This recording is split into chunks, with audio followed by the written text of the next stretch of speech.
his wealth came from the cotton industry? So, yes and no. So, majority of the Orman's wealth just came from transporting different things. So Thomas Orman never grew any cotton, never done anything like that. But cotton is a big part of the crops that was grown here in the South. Cotton does extremely well here. So this just happened to be one of like the big crops that he was transporting. Okay. Yeah. Mm-hmm. And what are these instruments for? So this is a type of measuring system. Okay. This To measure the bale of cotton? Yeah, Okay. measure weight system. Okay. So one of these, I don't know exactly how it works per se, but I know this is a weight system. One of these will hook on to whatever they're trying to weigh, and depending on which one weighs more. And that's how they cleaned it? Yeah. So this, what they would do is, I'll show you. It's easier for me to tell you than try to explain. So what they would do is cotton has little seeds in it, and the fibers stick to these seeds. So what they would do is they'd take your cotton, you'd line it up in here, and then you would sit here and card it like this. To stretch it?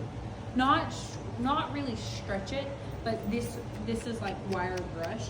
So what it would do is it sit there and pull the fibers and separate the seed and the cotton. And so once you were done, then you take it and just pull it out in these little chunks of fiber, like that.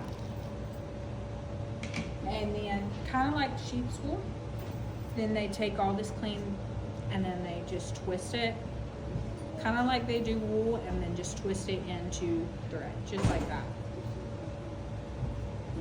Wow. It's a whole process.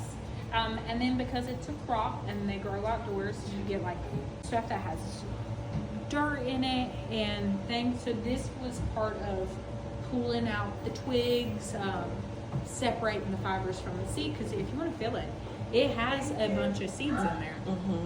And sitting here, have a great day. And sitting here pulling it by hand, you're not going to get all the fibers off those seeds. No matter how much you pull by hand, you're not going to get everything. Right. So that's what this was, to take those little wires and just sit there and rake it off the seeds. Okay. It was hard labor, time consuming. It was not an easy job whatsoever. And this is a photo from back then. The green is what, who owned? William the son. So the green is what William owned, and the green and red is what William and his realtor company owned. The red, the green with the red lines right here, that was all what William owned with his realtor company. So if you wanted to buy a house, he'd be the one you go to, be like, hey, I want this, and he'd be like, okay, well, I have it here and here, I'll sell it to you. So the Ormans mainly own Apalachicola? Yeah. Wealthy family, very prominent in the town. How many acres did you say? 40,000 acres in 5 varying counties. Can you name the counties?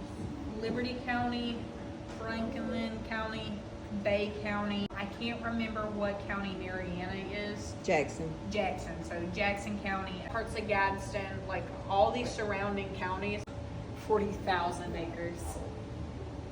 Wow. This is Thomas Orman, this fella right here. He was the one who originally built this house. The packing company.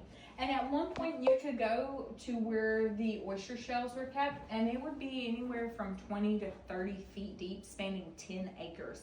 That's a lot of oysters. What year was that photo taken? I do not know. Okay. I know it's a pretty old photo. Is that cotton?